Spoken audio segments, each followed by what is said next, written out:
कवन वडाई कह सकूं बेअंत गुणीता।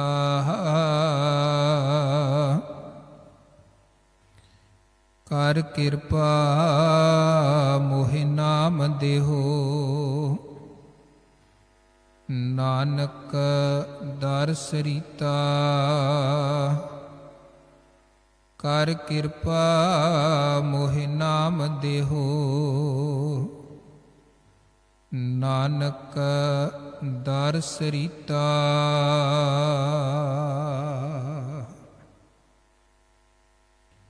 जुग जुग अटल सतगुरु गुरगद्दी ते सुभाईमान ਸਾਹਿਬ ਸ੍ਰੀ ਗੁਰੂ ਗ੍ਰੰਥ ਸਾਹਿਬ ਜੀ ਮਹਾਰਾਜ ਜੀਆਂ ਦੀ ਪਾਵਨ ਪਵਿੱਤਰ ਮੁਬਾਰਕ ਅੰਮ੍ਰਿਤਮਈ ਹਜ਼ੂਰੀ ਵਿਖੇ ਜੁੜ ਬੈਠੀ ਸਾਧ ਸੰਗਤ ਵੱਡਿਆਂ ਭਾਗਾਂ ਵਾਲੇ ਹਾਂ। ਗੁਰੂ ਦਰਬਾਰ ਦੀ ਹਾਜ਼ਰੀ ਭਰ ਰਹੇ ਹਾਂ। ਪਾਵਨ ਬਾਣੀ ਇਲਾਹੀ ਬਾਣੀ ਤੁਰ ਕੀ ਸਾਚੀ ਅੰਮ੍ਰਿਤਮਈ ਬਾਣੀ ਦੇ ਸ਼ਬਦ ਕੀਰਤਨ ਪਿਆਰ ਸਹਿਤ ਸਤਿਕਾਰ ਸਹਿਤ ਆਪ ਜੀ ਨੇ ਸ਼ਰਵਣ ਕੀਤੇ ਹਨ। ਘੜੀਆਂ ਨੂੰ ਸਫਲ ਬਣਾਇਆ ਹੈ। ਕੀਰਤਨ ਤੋਂ ਉਪਰੰਤ ਆਓ ਗੁਰਬਾਣੀ ਵਿਚਾਰ ਦੇ ਨਾਲ ਜੁੜੀਏ। ਪਾਵਨ ਪਵਿੱਤਰ ਬਾਣੀ ਸੁਖਮਨੀ ਸਾਹਿਬ ਦੀ ਵਿਚਾਰ ਦੀ ਸਾਂਝ ਪਾਈਏ। ਸਭ ਤੋਂ ਪਹਿਲਾਂ ਮਨ ਕਰਕੇ ਤਨ ਕਰਕੇ ਇਕਾਗਰ ਹੋਵੋ।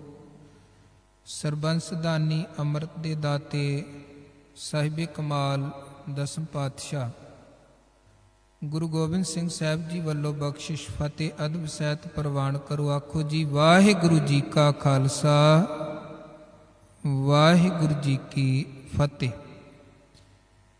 ਪਾਵਨ ਬਾਣੀ ਸੁਖਮਨੀ ਸਾਹਿਬ ਦੀ ਤੀਜੀ ਅਸ਼ਟਪਦੀ ਦੀ ਵਿਚਾਰ ਚੱਲ ਰਹੀ ਹੈ ਔਰ ਸਤਿਗੁਰੂ ਜੀ ਦੀ ਕਿਰਪਾ ਰਹਿਮਤ ਮੈਂ ਰਾਮਤ ਸਦਕਾ ਤੀਜੀ ਅਸ਼ਟਪਦੀ ਦੇ ਪਹਿਲੇ 3 ਬੰਦ ਤੱਕ ਦੀ ਵਿਚਾਰ ਪਿਛਲਿਆਂ ਦੀਵਾਨਾਂ 'ਚ ਆਪ ਜੀ ਨੇ ਸ਼ਰਵਣ ਕੀਤੀ ਹੈ। ਜਿਵੇਂ ਆਪ ਜੀ ਨੇ ਪਿਛਲਿਆਂ ਦੀਵਾਨਾਂ 'ਚ ਵੀ ਵਿਚਾਰ ਦੇ ਰਾਹੀਂ ਸ਼ਰਵਣ ਕੀਤਾ ਹੈ। ਪਾਵਨ ਬਾਣੀ ਆਪ ਜੀ ਪੜ੍ਹਦੇ ਵੀ ਹੋ। ਇਸ ਅਸ਼ਟਪਦੀ ਅੰਦਰ ਸਤਿਗੁਰੂ ਗੁਰੂ ਅਰਜਨ ਦੇਵ ਮਹਾਰਾਜ ਸਮਝਾ ਰਹੇ ਹਨ ਕਿ ਅਕਾਲ ਪੁਰਖ ਵਾਹਿਗੁਰੂ ਜੀ ਦੇ ਨਾਮ ਤੁਲ ਨਾਮ ਬਰਾਬਰ ਹੋਰ ਦੂਜਾ ਕੋਈ ਕਰਮ ਨਹੀਂ ਹੈ। ਔਰ ਪਹਿਲਾ ਸ਼ਲੋਕ ਰਾਹੀਂ ਇਹ ਗੱਲ ਕਹੀ ਗਈ ਕਿ ਬਹੁ ਸ਼ਾਸਤਰ ਬਹੁ ਸਿਮਰਤੀ ਪੇਖੇ ਸਰਬ ਢੰਡੋਲ ਪੂਜਸ ਨਾਹੀ ਹਰ ਹਰੇ ਨਾਨਕ ਨਾਮ ਅਮੋਲ। ਉਦੋਂ ਬਾਅਦ ਅੱਗੇ ਅਸ਼ਟਪਦੀ 'ਚ ਇਸ ਚੀਜ਼ ਦੀ ਸਤਿਗੁਰੂ ਵਿਆਖਿਆ ਲਗਾਤਾਰ ਕਰ ਰਹੇ ਹਨ।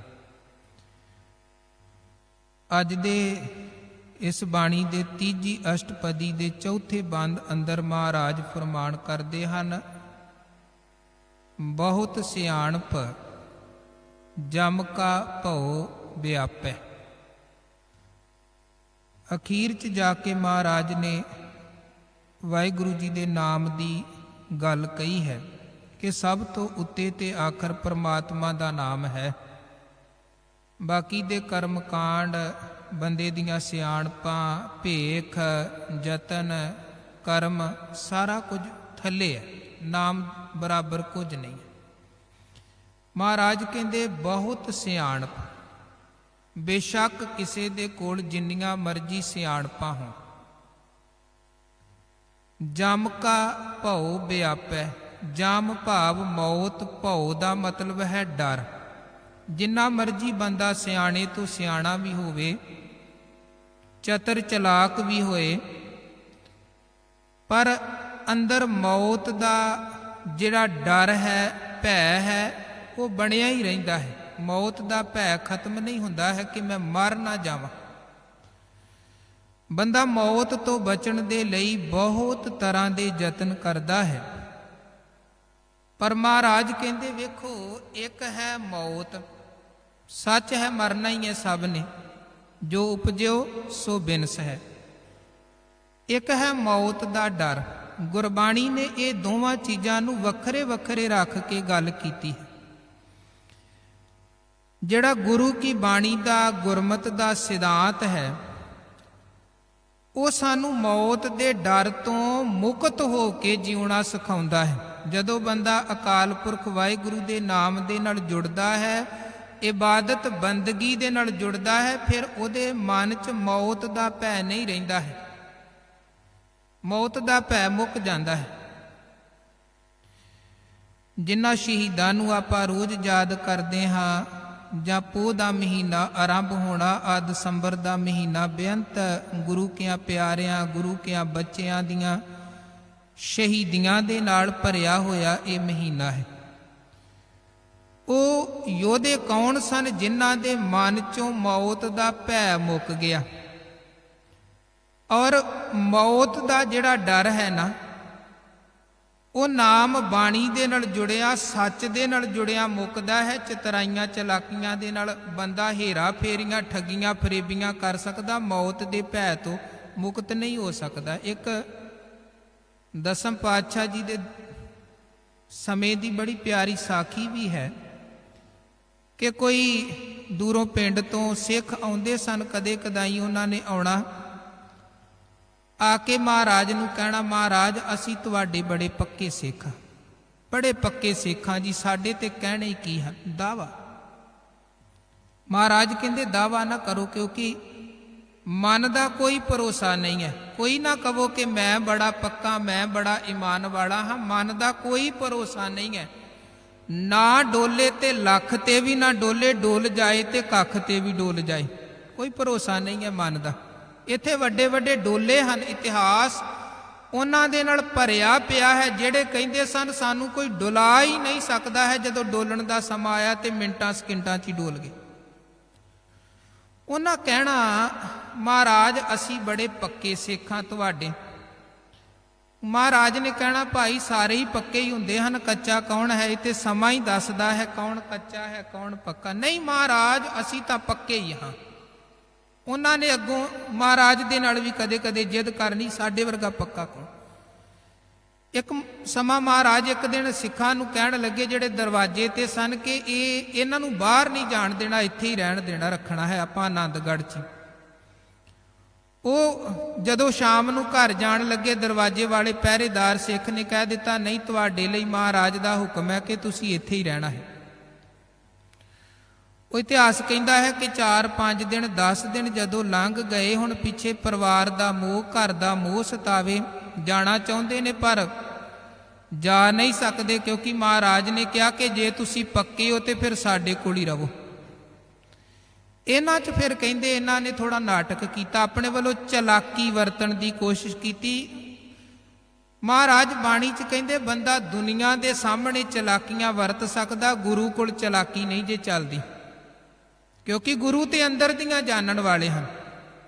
ਗੁਰੂ ਕੋਲ ਸਾਡੀਆਂ ਆ ਵਿਖਾਵੇ ਵਾਲੀਆਂ ਸਿਆਣਪਾਂ ਨਹੀਂ ਚੱਲਦੀਆਂ। ਸਹਿ ਸਿਆਣਪਾਂ ਲੱਖ ਹੋਏ ਤਾਂ ਇੱਕ ਨਾ ਚੱਲੇ ਨਾਲ।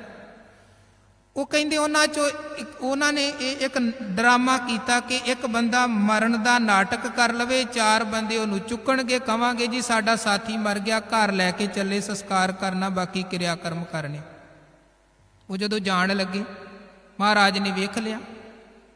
ਸਤਿਗੁਰੂ ਕਹਿਣ ਲੱਗੇ ਕੀ ਹੋਇਆ? ਕਹਿਣ ਲੱਗੇ ਜੀ ਸਾਡਾ ਸਾਥੀ ਚੜ੍ਹਾਈ ਕਰ ਗਿਆ, ਮਰਿਆ ਮੁਰਿਆ ਕੋਈ ਨਹੀਂ ਸੀ। ਮਹਾਰਾਜ ਸਾਡਾ ਸਾਥੀ ਚੜ੍ਹਾਈ ਕਰ ਗਿਆ ਹੈ ਤੇ ਅਸੀਂ ਇਹਨੂੰ ਹੁਣ ਘਰ ਲੈ ਕੇ ਚੱਲੇ, ਉੱਥੇ ਜਾਵਾਂਗੇ, ਸੰਸਕਾਰ ਕਰਾਂਗੇ, ਹੋਰ ਜੋ ਵੀ ਕਿਰਿਆ ਕਰਮ ਨੇ ਨਿਭਾਵਾਂਗੇ, ਹੁਣ ਪਰਿਵਾਰ ਨੂੰ ਦੱਸਾਂਗੇ। ਮਹਾਰਾਜ ਕਹਿਣ ਲੱਗੇ ਸਾਨੂੰ ਦੁੱਖ ਹੈ ਕਿ ਤੁਹਾਡਾ ਸਾਥੀ ਮਰ ਗਿਆ ਹੈ। ਇਹ ਕਰ ਰਹੇ ਸਨ ਮਹਾਰਾਜ ਦੇ ਨਾਲ ਚਲਾਕੀ। ਮਹਾਰਾਜ ਕਹਿਣ ਲੱਗੇ ਜਿਹੜਾ ਤੁਹਾਡਾ ਸਾਥੀ ਹੈ ਨਾ, ਇਹ ਸਾਡਾ ਬੜਾ ਪੱਕਾ ਸਿੱਖ ਸੀ, ਇਹ ਹਮੇਸ਼ਾ ਹੀ ਕਹਿੰਦਾ ਸੀ ਮਹਾਰਾਜ ਮੈਂ ਤੁਹਾਡਾ ਪੱਕਾ ਸਿੱਖ, ਮੈਂ ਪੱਕਾ ਸਿੱਖ, ਤੇ ਅਸੀਂ ਫਿਰ ਇਹਦਾ ਸੰਸਕਾਰ ਇੱਥੇ ਹੀ ਕਰਾਂਗੇ, ਇਹਨੂੰ ਹੁਣ ਪਿੰਡ ਨਾ ਲੈ ਕੇ ਜਾਓ, ਪੱਕਾ ਹੀ ਇੱਥੇ ਹੀ ਸੰਸਕਾਰ ਕਰਦੇ। ਆਨੰਦਗੜ੍ਹ ਕਿਲੇ ਅੰਦਰ ਸਿੱਖਾਂ ਨੂੰ ਸਤਿਗੁਰਾਂ ਹੁਕਮ ਕਰ ਦਿੱਤਾ ਕਿ ਚਲੋ ਚਿਖਾ ਤਿਆਰ ਕਰੋ, ਇਹਦਾ ਸੰਸਕਾਰ ਕਰੀਏ। ਹੁਣ ਜਿਹੜਾ ਉਹ ਮਰੇ ਹੋਣ ਦਾ ਨਾਟਕ ਕਰ ਰਿਹਾ ਸੀ, ਆਪਣੇ ਜਿਹਦੇ ਸਰੀਰ ਤੇ ਚਿੱਟਾ ਕੱਪੜਾ ਪਾ ਕੇ ਢੱਕਿਆ ਪਿਆ ਸੀ, ਲੇਟਿਆ ਪਿਆ ਸੀ, ਉਹ ਅੰਦਰੋਂ ਅੰਦਰੀ ਘਬਰਾਈ ਜਾਏ ਕਿ ਗੱਲ ਤਾਂ ਉਲਟ ਬਣ ਗਈ।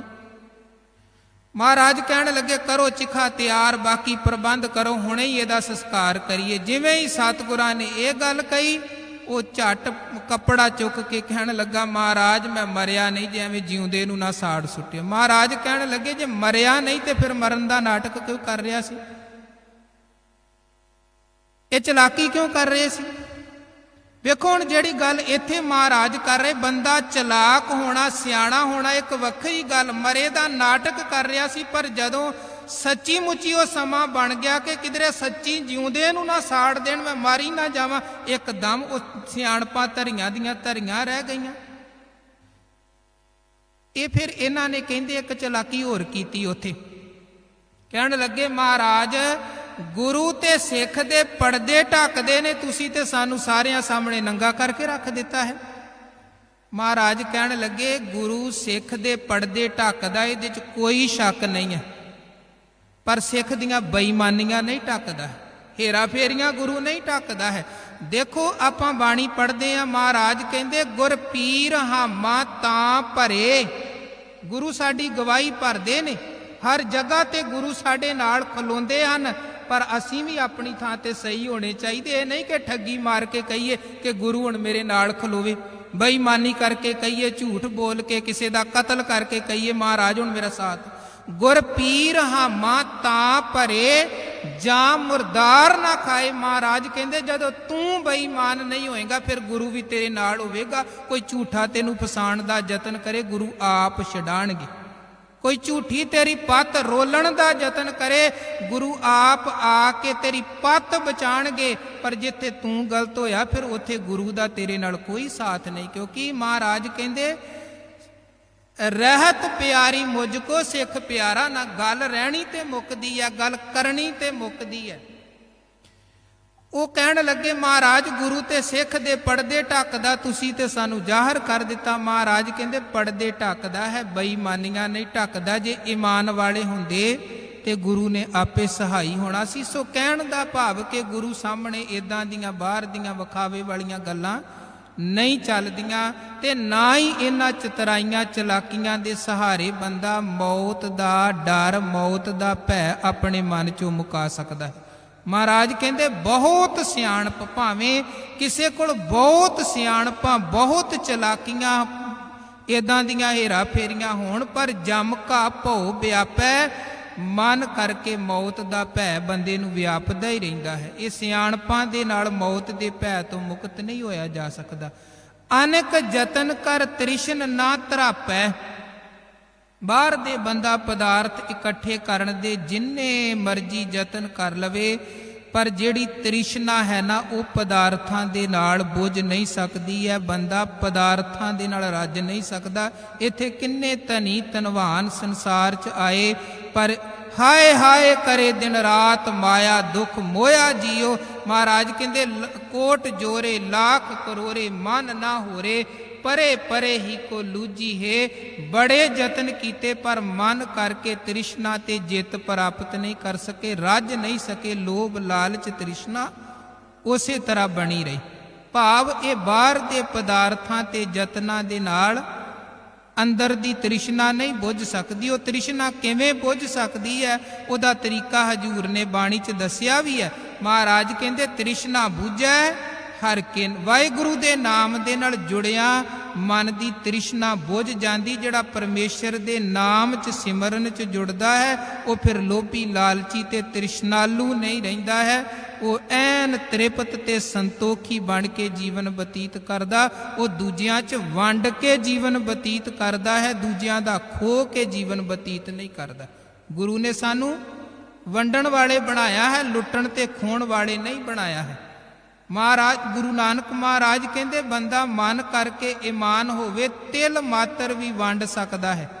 ਤੇ ਜੇ ਬੰਦੇ ਦਾ ਮਨ ਬੇਈਮਾਨ ਹੈ, ਜਿੰਨਾ ਮਰਜ਼ੀ ਬੰਦੇ ਦੇ ਕੋਲ ਖਜ਼ਾਨਾ ਭਰਿਆ ਹੋਵੇ, ਬੰਦਾ ਤਿਲ ਜਿੰਨਾ ਵੀ ਕਿਸੇ ਨੂੰ ਦੇਣ ਦੀ ਹਿੰਮਤ ਨਹੀਂ ਪੈਂਦੀ। ਹੁਣ ਭਾਈ ਲਾਲੋ ਮਲਕ ਭਾਗੋ, ਭਾਈ ਲਾਲੋ ਬੜੇ ਗਰੀਬ ਹਨ, ਫਿਰ ਵੀ ਦਿਲ ਬੜਾ ਵੱਡਾ ਹੈ। ਕੋਈ ਲੋੜਵੰਦ ਆਉਂਦਾ ਹੈ ਛਕਾਉਂਦੇ ਹਨ। ਮਲਕ ਭਾਗੋ ਬੜਾ ਅਮੀਰ ਹੈ, ਬੜਾ ਧਨੀ ਹੈ, ਪਦਾਰਥਾਂ ਦਾ ਕੋਈ ਘਾਟਾ ਨਹੀਂ ਹੈ, ਪਰ ਫਿਰ ਵੀ ਦਿਨ ਰਾਤ ਲੁੱਟਣ ਤੇ ਲੱਗਿਆ, ਲੁੱਟਣ ਤੇ ਲੱਗਿਆ ਹੋਇਆ ਦਿਨ ਰਾਤ। ਸੋ ਗੁਰੂ ਕਹਿੰਦੇ ਅਨਕ ਯਤਨ ਕਰ ਤ੍ਰਿਸ਼ਨ ਨਾ ਤਰਾਪੈ। ਇਹ ਬਾਹਰ ਦੇ ਬਹੁਤ ਯਤਨ, ਬਹੁਤ ਸਿਆਣਪਾਂ, ਚਤਰਾਈਆਂ, ਹੇਰਾ ਫੇਰੀਆਂ, ਇਹਦੇ ਨਾਲ ਤ੍ਰਿਸ਼ਨਾ ਵੀ ਖਤਮ ਨਹੀਂ ਹੁੰਦੀ ਹੈ, ਅੰਦਰ ਦੀ ਲਾਲਚੀ ਬਿਰਤੀ ਨਹੀਂ ਬਦਲਦੀ ਹੈ। ਭੇਖ ਅਨੇਕ ਅਗਨ ਨਹੀਂ ਬੁਝੈ। ਬਾਹਰ ਦੇ ਜਿੰਨੇ ਮਰਜੀ ਬੰਦਾ ਭੇਖ ਧਾਰਨ ਕਰ ਲਵੇ, ਜਿਹੜੀ ਅੰਦਰ ਦੀ ਵਿਸ਼ਿਆਂ ਵਿਕਾਰਾਂ ਦੀ ਅੱਗ ਹੈ ਉਹ ਬਾਹਰ ਦੇ ਭੇਖ ਧਾਰਨ ਕਰਕੇ ਬੁਝਦੀ ਨਹੀਂ ਹੈ। ਬਾਹਰ ਦਾ ਭੇਖ ਧਾਰਨ ਕਰਕੇ ਅੰਦਰ ਦੀ ਕ੍ਰੋਧ ਦੀ ਅੱਗ, ਈਰਖਾ ਦੀ ਅੱਗ, ਤ੍ਰਿਸ਼ਨਾ ਦੀ ਅੱਗ ਬਾਹਰ ਦੇ ਭੇਖ ਦੇ ਨਾਲ ਨਹੀਂ ਬੁਝਦੀ ਹੈ। ਕੋਟ ਉਪਾਵ ਦਰਗਾ ਨਹੀਂ ਸਿਜੈ।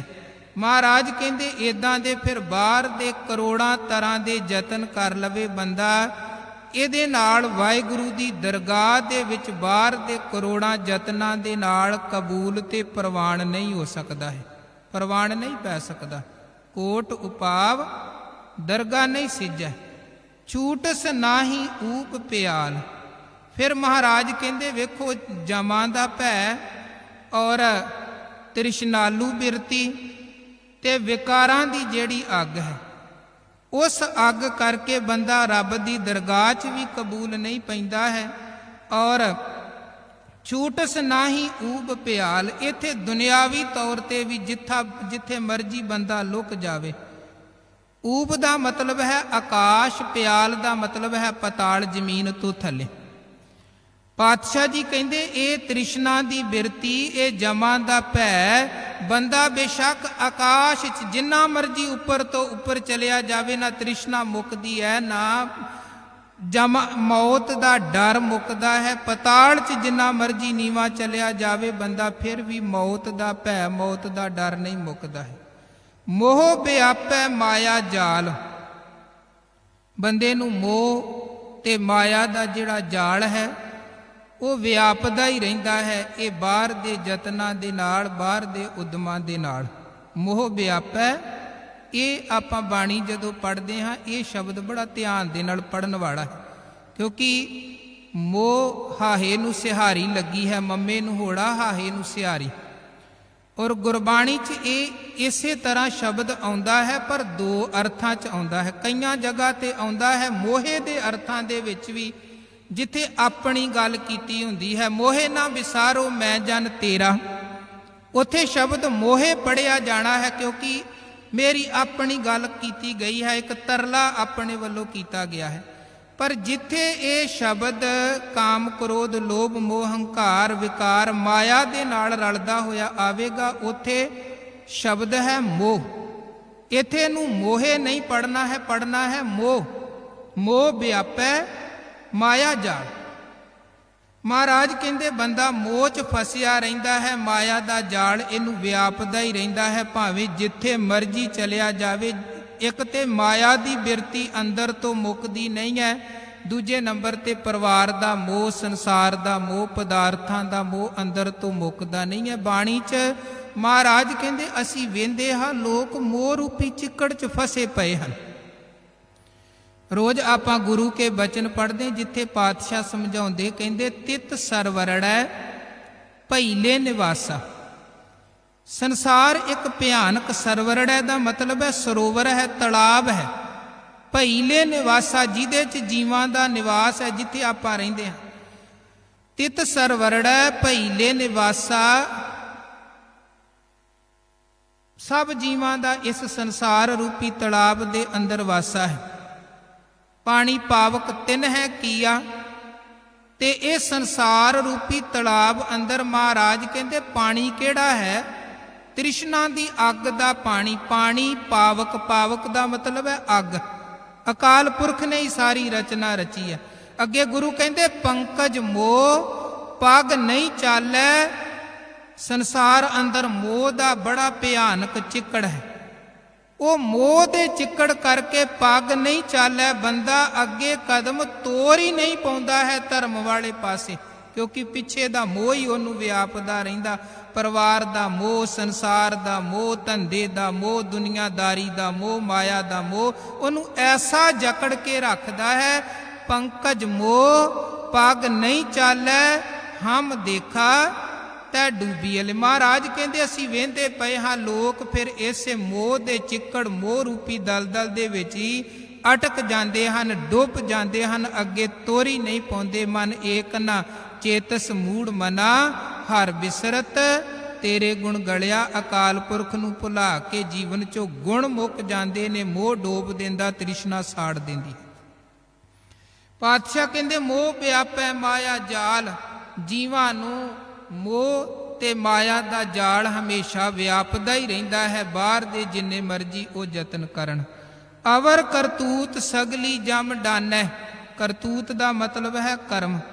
ਮਹਾਰਾਜ ਕਹਿੰਦੇ ਬੰਦਾ ਜਿੰਨੇ ਮਰਜੀ ਕਰਮ ਕਰੇ, ਬਾਹਰ ਦੇ ਸੰਸਾਰ ਦੇ ਜਿੰਨੇ ਮਰਜੀ ਕਰਮ ਕਰਦਾ ਰਵੇ, ਜਮਾਂ ਦੀ ਡੰਡ, ਜਮਾਂ ਦੀ ਮਾਰ ਇਹਨੂੰ ਸਹਿਣੀ ਹੀ ਸਹਿਣੀ ਪੈਂਦੀ ਹੈ। ਪਰ ਜੇ ਇਹੀ ਜੀਵ ਅਕਾਲ ਪੁਰਖ ਵਾਹਿਗੁਰੂ ਦੇ ਸਿਮਰਨ 'ਚ ਜੁੜ ਜਾਏ, ਗੋਬਿੰਦ ਭਜਨ ਬਿਨ ਤਿਲ ਨਹੀਂ ਮਾਨੈ, ਜੇ ਇਹਦੇ ਕੋਲ ਪਰਮਾਤਮਾ ਦਾ ਭਜਨ ਹੋਵੇ, ਫਿਰ ਇਹਨੂੰ ਜਮਾਂ ਦੀ ਮਾਰ ਨਹੀਂ ਸਹਿਣੀ ਪੈਂਦੀ। ਤੇ ਅਕਾਲ ਪੁਰਖ ਵਾਹਿਗੁਰੂ ਦੇ ਭਜਨ ਤੋਂ ਬਿਨਾ ਅੱਗੇ ਜਮਾਂ ਸਾਹਮਣੇ ਜੀਵ ਦਾ ਕੋਈ ਜ਼ੋਰ ਨਹੀਂ ਚੱਲਦਾ ਹੈ। ਬੰਦਾ ਜਿੰਨਾ ਮਰਜ਼ੀ ਕਵੇ ਮੈਂ ਧਨ ਬੜਾ ਕਮਾਇਆ ਹੈ, ਧਨ ਲੈ ਲਵੋ ਤੇ ਮੈਨੂੰ ਬਖਸ਼ ਦਵੋ, ਨਹੀਂ ਬਚ ਸਕਦਾ ਹੈ ਜਮਾਂ ਤੋਂ ਧਨ ਦੇ ਸਹਾਰੇ। ਬੰਦਾ ਕਵੇ ਮੈਂ ਸੰਸਾਰ ਅੰਦਰ ਬੜੇ ਉੱਚੇ ਅਹੁਦੇ ਦਾ ਮਾਲਕ ਸੀ, ਮੇਰੇ ਅਹੁਦੇ ਦਾ ਲਿਹਾਜ਼ ਕਰਕੇ ਮੈਨੂੰ ਬਖਸ਼ ਦਵੋ, ਮਹਾਰਾਜ ਕਹਿੰਦੇ ਜਮ ਨਹੀਂ ਬਖਸ਼ਦੇ ਹਨ। ਪਰ ਜੇ ਅਕਾਲ ਪੁਰਖ ਵਾਹਿਗੁਰੂ ਦਾ ਸਿਮਰਨ ਇਹਦੇ ਪੱਲੇ ਹੋਵੇ, ਫਿਰ ਕੋਈ ਜਮ ਇਹਦੇ ਨੇੜੇ ਵੀ ਢੁੱਕ ਨਹੀਂ ਪਾਉਂਦਾ। ਆਪਾਂ ਹੁਣੇ ਮਹਾਰਾਜ ਜੀ ਦੀ ਬਾਣੀ ਦੇ ਪਾਵਨ ਬਚਨਾਂ ਦਾ ਸ਼ਬਦ ਕੀਰਤਨ ਵੀ ਸੁਣਿਆ ਹੈ, ਜਿੱਥੇ ਮਹਾਰਾਜ ਕਹਿੰਦੇ ਜਿਸ ਕੇ ਸਿਰ ਉੱਪਰ ਤੂੰ ਸੁਆਮੀ, ਸੋ ਦੁੱਖ ਕੈਸਾ ਪਾਵੈ। ਹੇ ਮੇਰੇ ਦਾਤਾ ਜੀ ਦੇ ਸਿਰ ਤੇ ਤੂੰ ਖਲੋਤਾ ਹੈ, ਉਹਨੂੰ ਕਾਹਦਾ ਦੁੱਖ? ਕੋਈ ਦੁੱਖ ਉਹਦੇ ਨੇੜੇ ਵੀ ਨਹੀਂ ਆ ਸਕਦਾ ਹੈ। ਬੋਲ ਨਾ ਜਾਣੈ ਮਾਇਆ ਮਤ ਮਾਤਾ, ਮਰਨਾ ਚੀਤ ਨਾ ਆਵੈ। ਤੇ ਜਿਹਦੇ ਸਿਰ ਤੇ ਮੇਰੇ ਦਾਤਾ ਜੀ ਤੁਸੀਂ ਹੋ, ਉਹ ਫਿਰ ਮਾਇਆ ਦੇ ਨਸ਼ੇ ਤੇ ਮਾਇਆ ਦੇ ਗਰੂਰ ਵਾਲੇ ਬੋਲ ਨਹੀਂ ਬੋਲਦਾ ਹੈ। ਉਹ ਤੁਹਾਡੀ ਭੈ ਭਾਵਨੀ 'ਚ ਰਹਿੰਦਾ ਹੈ। ਮੌਤ ਦਾ ਤੇ ਭੈ, ਮੌਤ ਦਾ ਤੇ ਚੇਤਾ ਵੀ ਉਹਦੇ ਮਨ 'ਚ ਨਹੀਂ ਹੁੰਦਾ ਹੈ। ਮੇਰੇ RAM ਰਾਏ ਤੂੰ ਸੰਤਾਂ ਕਾ ਸੰਤ ਤੇਰੇ, ਤੇਰੇ ਸੇਵਕ ਕੋ ਭਉ ਕਿਛ ਨਾਹੀ ਜਮ ਨਹੀਂ ਆਵੈ ਨੇਰੇ। ਹੁਣ ਵੇਖੋ ਪਹਿਲੀ ਪੰਕਤੀ ਆਪਾਂ ਪੜ੍ਹੀ ਸੀ, ਬਹੁਤ ਸਿਆਣਪ ਜਮ ਕਾ ਭਉ ਵਿਆਪੈ। ਮਹਾਰਾਜ ਕਹਿੰਦੇ ਸਿਆਣਪਾਂ ਹੋਣ, ਮੌਤ ਦਾ ਭੈ ਫਿਰ ਵੀ ਬਣਿਆ ਰਹਿੰਦਾ ਹੈ। ਪਰ ਇੱਥੇ ਮਹਾਰਾਜ ਕਹਿੰਦੇ ਮੇਰੇ RAM ਰਾਏ ਤੂੰ ਸੰਤਾਂ ਕਾ ਸੰਤ ਤੇਰੇ, ਤੇਰੇ ਸੇਵਕ ਕੋ ਭਉ ਕਿਛ ਨਾਹੀ ਜਮ ਨਹੀਂ ਆਵੈ ਨੇਰੇ। ਜਿਹੜਾ ਤੁਹਾਡਾ ਸੇਵਕ ਬਣ ਗਿਆ ਨਾ, ਉਹਨੂੰ ਕੋਈ ਡਰ, ਕੋਈ ਭੈ, ਕੋਈ ਖੌਫ ਉਹਦੇ ਜੀਵਨ 'ਚ ਨਹੀਂ ਰਹਿੰਦਾ, ਤੇ ਕਿਸੇ ਜਮ ਦੀ ਵੀ ਹਿੰਮਤ ਨਹੀਂ ਪੈਂਦੀ ਹੈ ਉਹ ਤੁਹਾਡੇ ਸੇਵਕ ਦੇ ਨੇੜੇ ਆ ਸਕੇ। ਇੱਥੋਂ ਤੱਕ ਮਹਾਰਾਜ ਕਹਿੰਦੇ ਧਰਮ ਰਾਏ ਹੈ ਹਰ ਕਾ ਕੀਆ, ਹਰ ਜਨ ਸੇਵਕ ਨਿਕਟ ਨਾ ਆਵੇ। ਗੁਰੂ ਅਰਜਨ ਦੇਵ ਮਹਾਰਾਜ ਕਹਿੰਦੇ ਗੋਬਿੰਦ ਭਜਨ ਬਿਨ ਤਿਲ ਨਹੀਂ ਮਾਨੈ। ਪਰਮਾਤਮਾ ਦੇ ਭਜਨ ਤੋਂ ਬਿਨਾ ਅੱਗੇ ਕੋਈ ਚੀਜ਼ ਨਹੀਂ ਜੇ ਚੱਲਦੀ, ਤਿਲ ਜਿੰਨੀ ਵੀ ਨਹੀਂ ਜੇ ਚੱਲਦੀ। ਜੇ ਅੱਗੇ ਕੁਝ ਨਾਲ ਚੱਲਦਾ ਹੈ, ਲੋਕ ਪਰਲੋਕ ਦਾ ਕੁਝ ਸਾਥੀ ਆ, ਉਹ ਕੇਵਲ ਅਕਾਲ ਪੁਰਖ ਪਰਮਾਤਮਾ ਦਾ ਭਜਨ ਹੈ। ਹਰ ਕਾ ਨਾਮ ਜਪਤ ਦੁੱਖ ਜਾਏ। ਹੁਣ ਵੇਖੋ ਆਪਾਂ ਸਾਰੇ ਚਾਹੁੰਦੇ ਹਾਂ, ਸਾਡੀਆਂ ਅਰਦਾਸਾਂ ਵੀ ਗੁਰੂ ਅੱਗੇ ਇਹੀ ਹੁੰਦੀਆਂ ਨੇ, ਮਹਾਰਾਜ ਮਿਹਰ ਕਰੋ, ਸਾਡੇ ਜੀਵਨ ਦੇ ਦੁੱਖ ਕੱਟ ਦਵੋ, ਸਾਡੇ ਜੀਵਨ 'ਚ ਸੁੱਖ ਹੋਣ, ਦੁੱਖ ਕੋਈ ਨਾ ਹੋਵੇ। ਧੰਨ ਗੁਰੂ ਤੇਗ ਬਹਾਦਰ ਸਾਹਿਬ ਕਹਿੰਦੇ ਸਾਡੇ ਜਿੰਨੇ ਯਤਨ ਹਨ, ਕਾਹਦੇ ਯਤਨ ਹਨ? ਯਤਨ ਬਹੁਤ ਸੁੱਖ ਕੇ ਕੀਏ, ਦੁੱਖ ਕੋ ਕੀਓ ਨਾ ਕੋਏ। ਆਪਾਂ ਕੋਈ ਦੁੱਖ ਦਾ ਯਤਨ ਥੋੜਾ ਕਰਦੇ, ਸਾਡੀ ਦਿਨ ਰਾਤ ਦੀ ਮਿਹਨਤ, ਉਦਮ, ਯਤਨ ਇਸੇ ਗੱਲ ਤੇ ਟਿਕੇ ਹੋਏ ਹਨ ਕਿ ਸਾਡਾ ਜੀਵਨ ਸੁਖੀ ਹੋਵੇ, ਸੁੱਖ ਸਾਡੇ ਜੀਵਨ 'ਚ ਹੋਣ, ਦੁੱਖ ਕੋਈ ਨਾ ਹੋਵੇ। ਮਹਾਰਾਜ ਉਹਦਾ ਤਰੀਕਾ ਸਾਨੂੰ ਦੱਸਦੇ ਹਨ, ਦਵਾਈ ਉਹਨਾਂ ਨੇ ਦੱਸ ਦਿੱਤੀ, ਅੱਗੇ ਉਹਨੂੰ ਅਪਣਾਉਣਾ ਸਾਡਾ ਫਰਜ਼ ਹੈ। ਜੇ ਅਪਣਾ ਲਵਾਂਗੇ ਤੇ ਜੀਵਨ ਅੰਦਰ ਕੋਈ ਦੁੱਖ ਨਹੀਂ ਹੈ, ਤੇ ਜੇ ਨਹੀਂ ਅਪਣਾਵਾਂਗੇ ਫਿਰ ਤੇ ਜੀਵਨ ਦੁਖੀਆ ਹੀ ਦੁਖੀਆ ਹੋਵੇਗਾ। ਤੇ ਉਹ ਫਿਰ ਅਸੀਂ ਕਿਸੇ ਦੂਜੇ ਨੂੰ ਦੋਸ਼ ਨਹੀਂ ਦੇ ਸਕਦੇ ਹਾਂ ਕਿ ਦੂਜੇ ਨੇ ਦੁੱਖ ਦਿੱਤਾ ਹੈ, ਸਾਡੇ ਆਪਣੇ ਕਰਮਾਂ ਦਾ ਦੁੱਖ ਹੈ। ਮਹਾਰਾਜ ਕਹਿੰਦੇ ਦੱਦਾ ਦੋਸ਼ ਨਾ ਦੇਉ ਕਿਸੇ, ਦੋਸ਼ ਕਰਮਾਂ ਆਪਣਿਆਂ ਜੋ ਮੈਂ ਕੀਆ ਸੋ ਮੈਂ ਪਾਇਆ, ਦੋਸ਼ ਨਾ ਦੀਜੈ ਅਵਰ ਜਨਾ। ਗੁਰੂ ਨੇ ਤੇ ਦੱਸ ਦਿੱਤਾ ਸੁੱਖ ਕਿੱਦਾਂ ਮਿਲ ਸਕਦੇ, ਦੁੱਖਾਂ ਤੋਂ ਮੁਕਤ ਕਿੱਦਾਂ ਹੋ ਸਕਦੇ ਆ। ਤੇ ਜੇ ਅਸੀਂ ਉਹ ਯਤਨ ਉਹ ਕਰਮ ਹੀ ਨਾ ਕੀਤਾ ਤੇ ਫਿਰ ਜੀਵਨ ਦੁਖੀਆ ਰਹੇਗਾ। ਕਸੂਰ ਸਾਡਾ ਆਪਣਾ, ਕਿਸੇ ਦੂਜੇ ਦਾ ਨਹੀਂ। ਮਹਾਰਾਜ ਕਹਿੰਦੇ ਹਰ ਕਾ ਨਾਮ ਜਪਤ ਦੁੱਖ ਜਾਏ। ਹੈ ਭਾਈ, ਅਕਾਲ ਪੁਰਖ ਪਰਮਾਤਮਾ ਦਾ ਨਾਮ ਜਪੋ, ਪਰਮੇਸ਼ਰ ਦਾ ਨਾਮ ਜਪ ਕੇ ਹੀ ਜੀਵਨ ਚੋਂ ਦੁੱਖ ਜਾਏ, ਦੁੱਖ ਮੁੱਕਦੇ ਹਨ। ਨਾਨਕ ਬੋਲੇ ਸਹਿਜ ਸੁਭਾਏ। ਤੇ ਜਿਹੜਾ ਫਿਰ ਅਕਾਲ ਪੁਰਖ ਵਾਹਿਗੁਰੂ ਦਾ ਨਾਮ ਧਿਆਉਂਦਾ ਹੈ, ਉਹਦਾ ਬੋਲਣਾ, ਉਹਦਾ ਸੰਸਾਰ ਅੰਦਰ ਵਿਚਰਨਾ ਐਨ ਸਹਿਜ ਅਵਸਥਾ ਵਾਲਾ ਬਣਦਾ ਹੈ। ਉਹਦੇ ਜੀਵਨ 'ਚ ਟਿਕਾ ਬਣਦਾ ਹੈ, ਆਤਮਕ ਅਡੋਲਤਾ ਬਣਦੀ ਹੈ, ਸਹਿਜ ਬਣਦਾ ਹੈ, ਅਜਰ ਨੂੰ ਜਰਨ ਵਾਲੀ ਬਿਰਤੀ ਬਣਦੀ ਹੈ। ਜਿਨੇ ਅਕਾਲ ਪੁਰਖ ਵਾਹਿਗੁਰੂ ਦੇ ਨਾਮ ਦੇ ਨਾਲ ਜੁੜ ਕੇ ਆਪਣੇ ਆਪ ਨੂੰ ਸਾਧ ਲਿਆ, ਉਹ ਫਿਰ ਕੋਈ ਦੂਜਾ ਮਾੜਾ ਵੀ ਬੋਲੇ ਤੇ ਅੱਗੋਂ ਇਹ ਨਹੀਂ ਕਿ ਦੋ ਦੀਆਂ ਚਾਰ ਸੁਣਾਉਣ ਵਾਲੀ ਬਿਰਤੀ ਹੋਵੇ। ਉਹ ਬਾਬਾ ਫਰੀਦ ਸਾਹਿਬ ਦੀ ਤਰ੍ਹਾਂ ਜੀਵਨ ਬਣਦਾ ਹੈ। ਫਰੀਦਾ ਬੁਰੇ ਦਾ ਭਲਾ ਕਰ, ਗੁੱਸਾ ਮਨ ਨਾ ਹੰਡਾਏ। ਹੁਣ ਵੇਖੋ, ਅਕਸਰ ਆਪਾਂ ਇਹ ਬਾਣੀ ਦੀ ਵਿਚਾਰ ਕਰਦੇ ਹਾਂ, ਇਹ ਗੱਲਾਂ ਵਿਚਾਰਦੇ ਹਾਂ ਕਿਉਂਕਿ ਸਾਡੀ ਰੋਜ਼ਮਰਾ ਦੀ ਜ਼ਿੰਦਗੀ ਦੇ ਨਾਲ ਇਹ ਸੰਬੰਧਿਤ ਚੀਜ਼ਾਂ ਹਨ। ਬਹੁਤ ਸਾਰੇ ਦੁੱਖ ਅਸੀਂ ਆਪਣੇ ਆਪ ਸਹੇੜਦੇ ਹਾਂ, ਲੜਾਈਆਂ ਝਗੜੇ ਅਸੀਂ ਆਪ ਸਹੇੜਦੇ ਹਾਂ ਕਿਉਂਕਿ ਸਾਡੇ ਅੰਦਰ ਅਜਰ ਨੂੰ ਜਰਨ ਵਾਲੀ ਬਿਰਤੀ ਨਹੀਂ ਹੈ। ਜੇ ਕੋਈ ਮਾੜਾ ਬੋਲਦਾ ਹੈ, ਅਸੀਂ ਮਾੜਾ ਬੋਲਣ ਵਾਲੇ ਦੇ ਨਾਲ ਅਸੀਂ ਆਪ ਵੀ ਮਾੜੇ ਬਣ ਜਾਂਦੇ, ਉੱਦਾਂ ਹੀ ਅਸੀਂ ਬੋਲਦੇ। ਪਿਛਲੇ ਦਿਨੀ ਵੀ ਆਪਾਂ ਗੱਲ ਕੀਤੀ ਸੀ ਕਿ ਮਹਾਭਾਰਤ ਦੀ ਜੰਗ ਦਾ ਕਾਰਨ ਕੀ ਸੀ। ਦਰੋਪਤੀ ਦਾ ਇੱਕ ਬੋਲ ਕੇ ਅੰਨੇ ਦਾ ਪੁੱਤ ਵੀ ਅੰਨਾ, ਉਹਨੇ ਦੁਰਯੋਧਨ ਨੂੰ ਕਹਿ ਦਿੱਤਾ। ਐਡਾ ਖਲਾਰਾ ਪਿਆ, ਐਡੀ ਵੱਡੀ ਜੰਗ ਹੋ ਗਈ। ਪਰ ਜੇ ਕਹਿਣ ਵਾਲੇ ਤੇ ਵੇਖੋ ਕਹਿੰਦੇ ਹੀ ਹਨ, ਬੋਲਣ ਵਾਲੇ ਬੋਲਦੇ ਹੀ ਹਨ। ਬੰਦਾ ਜਿੰਨਾ ਮਰਜ਼ੀ ਚੰਗੇ ਤੋਂ ਚੰਗਾ ਹੋਵੇ, ਕਹਿਣ ਵਾਲਿਆਂ ਨੇ ਤੇ ਗੁਰੂ ਨਾਨਕ ਸਾਹਿਬ ਨੂੰ ਵੀ ਭੂਤਨਾ ਬੇਤਾਲਾ ਕਿਹਾ, ਪਰ ਗੁਰੂ ਨਾਨਕ ਨੇ ਥੋੜਾ ਅੱਗੋਂ ਉਹਨਾਂ ਨੂੰ ਕੋਈ ਜਵਾਬ ਦਿੱਤਾ। ਮਹਾਰਾਜ ਕਹਿੰਦੇ ਤੁਸੀਂ ਬੋਲੀ ਜਾਓ ਜੋ ਬੋਲਣਾ।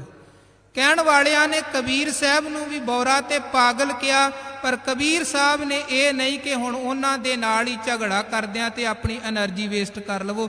ਉਹ ਕਹਿਣ ਲੱਗੇ ਤੁਸੀਂ ਕਹਿਣਾ ਜੋ ਕਹੀ ਜਾਓ, ਸਾਨੂੰ ਕੋਈ ਪਰਵਾਹ ਨਹੀਂ ਹੈ। ਲੋਕ ਕਹੈ ਕਬੀਰ ਬੌਰਾਨਾ, ਲੋਕ ਕਹਿੰਦੇ ਨੇ ਕਬੀਰ ਕਮਲਾ ਹੈ, ਪਰ ਕਬੀਰ ਕਿੱਥੇ ਖਲੋਤਾ? ਉਹ ਕਹਿੰਦੇ ਸਾਡਾ ਰੱਬ ਜਾਣਦਾ ਹੈ। ਕਬੀਰ ਕਾ ਮਰਮ ਰਾਮ ਪਹਿਚਾਨਾ। ਉਹ ਦੁਰਯੋਧਨ ਨੂੰ ਕਹਿ ਦਿੱਤਾ, ਅੰਨੇ ਦਾ ਪੁੱਤ ਵੀ ਅੰਨਾ। ਗੱਲ ਇੰਨੀ ਵਧੀ, ਮਹਾਭਾਰਤ ਦੇ ਜੰਗ ਤੱਕ ਪਹੁੰਚ ਗਈ। ਪਰ ਹੁਣ ਕਹਿਣ ਵਾਲੇ ਨੇ ਤੇ ਕਹਿ ਦਿੱਤਾ, ਜੇ ਸੁਣਨ ਵਾਲਾ ਹੀ ਜਰ ਲੈਂਦਾ ਤੇ ਗੱਲ ਥੋੜਾ ਵਧਣੀ ਸੀ। ਹੁਣ ਜੇ ਕੋਈ ਹੋਰ ਉਹਨੂੰ ਕਹਿ ਦਿੰਦਾ ਇਹੀ ਗੱਲ ਕੀ, ਉਹ ਦੁਬਾਰਾ ਫੇਰ ਇੱਕ ਮਹਾਭਾਰਤ ਕਰਦਾ, ਇਦਾਂ ਲੜਦਾ ਹੀ ਰਹਿੰਦਾ। ਬਾਬਾ ਫਰੀਦ ਸਾਹਿਬ ਇਹਦਾ ਤਰੀਕਾ ਦੱਸਦੇ ਹਨ ਕਿ ਤੁਸੀਂ ਜਰ ਲਵੋ। ਫਰੀਦਾ ਬੁਰੇ ਦਾ ਭਲਾ ਕਰ। ਜੇ ਕੋਈ ਬੁਰਾ ਵੀ ਕਰਦਾ ਹੈ ਨਾ, ਉਹਨੂੰ ਆਪਣੀ ਭਲਾਈ ਦੇ ਨਾਲ ਜਿੱਤ ਲਵੋ। ਗੁੱਸਾ ਮਨ ਨਾ ਹੰਡਾਏ। ਉਹ ਕਹਿੰਦੇ ਮਨ ਕਰਕੇ ਗੁੱਸਾ ਨਾ ਕਰੋ, ਕਿਉਂਕਿ ਕਈ ਵਾਰ ਕੀ ਹੁੰਦਾ ਹੈ, ਕਹਿਣ ਵਾਲੇ ਨੇ ਕਹਿ ਦਿੱਤਾ, ਸੁਣਨ ਵਾਲੇ ਦੇ ਕੋਲੋਂ ਜਰਿਆ ਨਹੀਂ ਗਿਆ। ਬੰਦਾ ਗੁੱਸੇ 'ਚ ਕ੍ਰੋਧ 'ਚ ਆ ਕੇ ਅੱਗੋਂ ਕੋਈ ਇਦਾਂ ਦਾ ਐਕਸ਼ਨ ਤੇ ਰਿਐਕਸ਼ਨ ਕਰ ਦਿੰਦਾ ਹੈ ਜਿਹੜਾ ਉਲਟਾ ਉਹਦੇ ਲਈ ਵਿਪਤਾ ਦਾ ਕਾਰਨ ਬਣਦਾ ਹੈ, ਦੁੱਖ ਦਾ ਕਾਰਨ ਬਣਦਾ ਹੈ। ਬਾਬਾ ਫਰੀਦ ਸਾਹਿਬ ਕਹਿੰਦੇ ਬੁਰੇ ਦਾ ਭਲਾ ਕਰ, ਗੁੱਸਾ ਮਨ ਨਾ ਹੰਡਾਏ। ਦੇਹੀ ਰੋਗ ਨਾ ਲੱਗਈ, ਪੱਲੇ ਸਭ ਕਿਛ ਪਾਏ। ਕਹਿੰਦੇ ਜਦੋਂ ਤੇਰੀ ਅਜਰ ਨੂੰ ਜਰਨ ਵਾਲੀ ਬਿਰਤੀ ਹੋਵੇਗੀ, ਫਿਰ ਤੇਰੀ ਦੇਹੀ ਰੋਗ ਨਾ ਲੱਗਈ।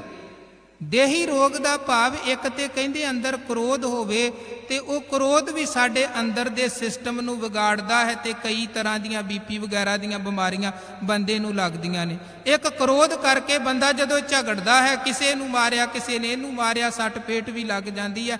ਗੱਲ ਕਿੱਥੇ ਸੀ? ਕ੍ਰੋਧ ਕਰਕੇ। ਬਾਬਾ ਫਰੀਦ ਸਾਹਿਬ ਕਹਿੰਦੇ ਕੋਈ ਸਰੀਰਕ ਦੁੱਖ ਕਸ਼ਟ ਵੀ ਨਹੀਂ ਆਵੇਗਾ।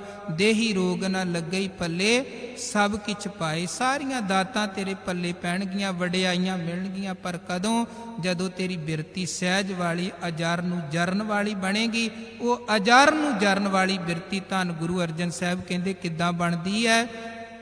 ਹਰ ਕਾ ਨਾਮ ਜਪਤ ਦੁਖ ਜਾਏ, ਨਾਨਕ ਬੋਲੇ ਸਹਿਜ ਸੁਭਾਏ। ਪਾਤਸ਼ਾਹ ਕਹਿੰਦੇ ਜਦੋਂ ਅਕਾਲ ਪੁਰਖ ਵਾਹਿਗੁਰੂ ਦੇ ਨਾਮ ਦੇ ਨਾਲ ਜੁੜਦੇ ਹਾਂ, ਜੀਵਨ ਅੰਦਰ ਸਹਿਜ ਅਵਸਥਾ ਬਣਦੀ ਆ। ਸਾਡਾ ਬੋਲਣਾ, ਸਾਡਾ ਸਮਾਜ ਅੰਦਰ ਵਿਚਰਨਾ ਐਨ ਸਹਿਜ ਵਾਲਾ ਬਣਦਾ ਹੈ। ਫਿਰ ਜੀਵਨ 'ਚੋਂ ਦੁੱਖ ਮੁੱਕਦੇ ਹਨ। ਸੋ ਮਹਾਰਾਜ ਸੱਚੇ ਪਾਤਸ਼ਾਹ ਜੀ ਇਹਨਾਂ ਬਚਰਾਂ ਦੇ ਰਾਹੀਂ ਵੀ ਸਾਨੂੰ ਇਹੀ ਸਮਝਾ ਰਹੇ ਨੇ ਕਿ ਅਕਾਲ ਪੁਰਖ ਵਾਹਿਗੁਰੂ ਦਾ ਨਾਮ ਹੀ ਉੱਤਮ ਹੈ। ਨਾਮ ਹੀ ਸਾਡੇ ਅੰਦਰ ਤੋਂ ਮੌਤ ਦਾ ਭੈ ਮੁਕਾ ਸਕਦਾ ਹੈ, ਨਾਮ ਹੀ ਸਾਡੇ ਅੰਦਰ ਦੀ ਤ੍ਰਿਸ਼ਨਾ ਮੁਕਾ ਸਕਦਾ ਹੈ। ਨਾਮ ਦੇ ਨਾਲ ਜੁੜਿਆ ਹੀ ਸਾਡੇ ਅੰਦਰੋਂ ਵਿਸ਼ਿਆਂ ਵਿਕਾਰਾਂ ਦੀ ਅੱਗ ਬੁਝ ਸਕਦੀ ਹੈ। ਇਸ ਕਰਕੇ ਜਪੋ ਤਾਂ ਏਕੋ ਨਾਮਾ ਅਵਰ ਨਿਰਾਫਲ ਕਾਮਾ। ਹੈ ਭਾਈ, ਅਕਾਲ ਪੁਰਖ ਵਾਹਿਗੁਰੂ ਦੇ ਨਾਮ ਦੇ ਨਾਲ ਜੁੜੋ। ਸਤਿਗੁਰੂ ਮਿਹਰ ਕਰਨ, ਗੁਰੂ ਕੇ ਉਪਦੇਸ਼ਾਂ ਨੂੰ ਸਮਝਦਿਆਂ ਹੋਇਆਂ ਵਾਹਿਗੁਰੂ ਜੀ ਦੇ ਨਾਮ ਦੇ ਨਾਲ ਜੁੜੀਏ, ਸੁਕਰਮੀ ਬਣੀਏ, ਚੰਗੇ ਕਰਮਾਂ ਦੇ ਧਾਰਨੀ ਬਣੀਏ, ਗੁਰੂ ਕੀਆਂ ਖੁਸ਼ੀਆਂ ਮਿਲ ਜੀਵਨ ਸਫਲ ਹੋਵੇ। ਇਹ ਲੋਕ ਸੁਖੀਏ ਪਰਲੋਕ ਸੁਹੇਲੇ, ਨਾਨਕ ਹਰ ਪ੍ਰਭ ਆਪੇ ਮੇਲੇ। ਇੰਨੀਆਂ ਬੇਨਤੀਆਂ ਪ੍ਰਵਾਨ ਕਰਨੀਆਂ ਜੀ। ਅਗਲੇ 2 ਐਤਵਾਰ, ਕਿਉਂਕਿ ਸ਼ਹੀਦੀ ਹਫਤਾ ਆਉਣਾ ਹੈ, ਅਗਲੇ ਐਤਵਾਰ ਨੂੰ ਆਪਾਂ ਵੱਡੇ ਸਾਹਿਬਜ਼ਾਦਿਆਂ ਦੀ ਸ਼ਹੀਦੀ ਦਾਸਤਾਨ ਦੀ ਵਿਚਾਰ ਦੀ ਸਾਂਝ ਪਾਵਾਂਗੇ। ਉਦੋਂ ਅਗਲੇ ਐਤਵਾਰ ਛੋਟੇ ਸਾਹਿਬਜ਼ਾਦਿਆਂ ਦੇ ਸ਼ਹੀਦੀ ਸਾਕੇ ਦੀ ਆਪਾਂ ਵਿਚਾਰ ਦੀ ਸਾਂਝ ਪਾਵਾਂਗੇ। ਸੋ ਆਪ ਜੀ ਨੇ ਵੱਧ ਚੜ ਕੇ ਹਾਜ਼ਰੀਆਂ ਭਰਨੀਆਂ, ਕੋਸ਼ਿਸ਼ ਕਰਨੀ ਬੱਚਿਆਂ ਨੂੰ ਵੀ ਲਿਆਣਾ, ਕਿਉਂਕਿ ਸਾਡਾ ਇਤਿਹਾਸ ਐਸਾ ਇਤਿਹਾਸ ਹੈ ਜਿਹਦੀ ਮਿਸਾਲ ਦੁਨੀਆ ਦੇ ਅੰਦਰ ਕੋਈ ਨਹੀਂ ਹੈ। ਸਾਡੇ ਬੱਚੇ ਆਪ ਜੀ ਜਾਣਦੇ ਹੋ ਕਿਵੇਂ ਵਿਰਸੇ ਤੋਂ ਟੁੱਟ ਰਹੇ ਹਨ, ਇਤਿਹਾਸ ਤੋਂ ਟੁੱਟ ਰਹੇ ਹਨ, ਆਪਣੀ ਬੋਲੀ ਤੋਂ, ਗੁਰਮਤ ਤੋਂ, ਗੁਰਬਾਣੀ ਤੋਂ ਟੁੱਟ ਰਹੇ ਹਨ। ਆਪਾਂ ਸਾਰਿਆਂ ਨੇ ਰਲ ਮਿਲ ਕੇ ਯਤਨ ਕਰਨਾ ਹੈ ਕਿ ਬੱਚਿਆਂ ਨੂੰ ਗੁਰੂ ਨਾਲ ਜੋੜੀਏ, ਆਪਣੇ ਇਤਿਹਾਸ ਵਿਰਸੇ ਦੇ ਨਾਲ ਜੋੜੀਏ। ਉਹਦੇ ਲਈ ਕੁਝ ਯਤਨ ਤੁਹਾਨੂੰ ਕਰਨਾ ਪਵੇਗਾ, ਕੁਝ ਯਤਨ ਸਾਨੂੰ ਕਰਨਾ ਪਏਗਾ। ਤੁਹਾਡਾ ਯਤਨ ਹੈ ਕਿ ਤੁਸੀਂ ਬੱਚਿਆਂ ਨੂੰ ਇੱਥੇ ਲੈ ਕੇ ਆਓ, ਗੁਰੂ ਘਰ ਵਿਖੇ ਇੱਥੇ ਲਿਆਓਗੇ। ਅੱਗੋਂ ਜੋ ਬੱਚਿਆਂ ਨੂੰ ਦੱਸਣਾ ਹੈ ਉਹ ਸਾਡੀ ਜ਼ਿੰਮੇਵਾਰੀ ਹੈ, ਫਰਜ਼ ਹੈ, ਉਹ ਅਸੀਂ ਆਪਣੀ ਜਗ੍ਹਾ ਤੇ ਆਪਣਾ ਫਰਜ਼ ਨਿਭਾਵਾਂਗੇ। ਪਰ ਪਹਿਲਾਂ ਤੁਹਾਡੀ ਜ਼ਿੰਮੇਵਾਰੀ ਹੈ ਕਿ ਤੁਸੀਂ ਬੱਚਿਆਂ ਨੂੰ ਗੁਰੂ ਘਰ ਲਿਆਓ, ਗੁਰੂ ਦਰਬਾਰ ਲਿਆਓ, ਤਾਂ ਕਿ ਉਹਨਾਂ ਤੱਕ ਅਸੀਂ ਆਪਣਾ ਇਤਿਹਾਸ ਪਹੁੰਚਾਈਏ। ਦੱਸੀਏ ਬੱਚਿਆਂ ਨੂੰ ਕਿ ਕਿਵੇਂ ਸਾਡੇ ਗੁਰੂ ਤੇ ਗੁਰੂ ਕੇ ਪਿਆਰੇ ਤੇ ਗੁਰੂ ਕੇ ਬੱਚੇ 40 ਸਿੱਖ 10 ਲੱਖ ਦਾ ਉਹਨਾਂ ਨੇ ਮੁਕਾਬਲਾ ਕੀਤਾ ਸੀ। ਦੱਸੀਏ ਆਪਣੇ ਬੱਚਿਆਂ ਨੂੰ ਕਿ ਕਿਵੇਂ ਛੋਟੇ ਛੋਟੇ ਬੱਚਿਆਂ ਨੇ ਹੱਸਦਿਆਂ ਦੀਵਾਰਾਂ ਦੇ ਵਿੱਚ ਆਪਣਾ ਆਪਾ ਕੁਰਬਾਨ ਕਰ ਦਿੱਤਾ ਸੀ, ਪਰ ਸੱਚ ਤੇ ਦ੍ਰਿੜ ਤੇ ਅਟਲ ਰਹੇ ਸਨ। ਸੋ ਆਪਾਂ ਆਪਣੇ ਸ਼ਹੀਦੀ ਵਿਰਸੇ ਦੀ ਵਿਚਾਰ ਅਗਲੇ 2 ਹਫ਼ਤੇ ਕਰਨੀ ਹੈ। ਲਾ ਮਿਸਾਲ ਇਤਿਹਾਸ ਹੈ। ਆਪ ਵੀ ਵੱਧ ਚੜ ਕੇ ਆਇਓ, ਹੋਰ ਸੰਗਤਾਂ ਨੂੰ ਲਿਆਵੋ, ਬੱਚਿਆਂ ਨੂੰ ਵੀ ਨਾਲ ਜ਼ਰੂਰ ਲਿਆਉਣ ਦੀ ਕਿਰਪਾਲਤਾ ਕਰਨੀ ਜੀ। ਭੁੱਲ ਚੁੱਕ ਦੀ ਖਿਮਾ ਕਰਨੀ। ਫਤਿਹ ਪ੍ਰਵਾਨੋ।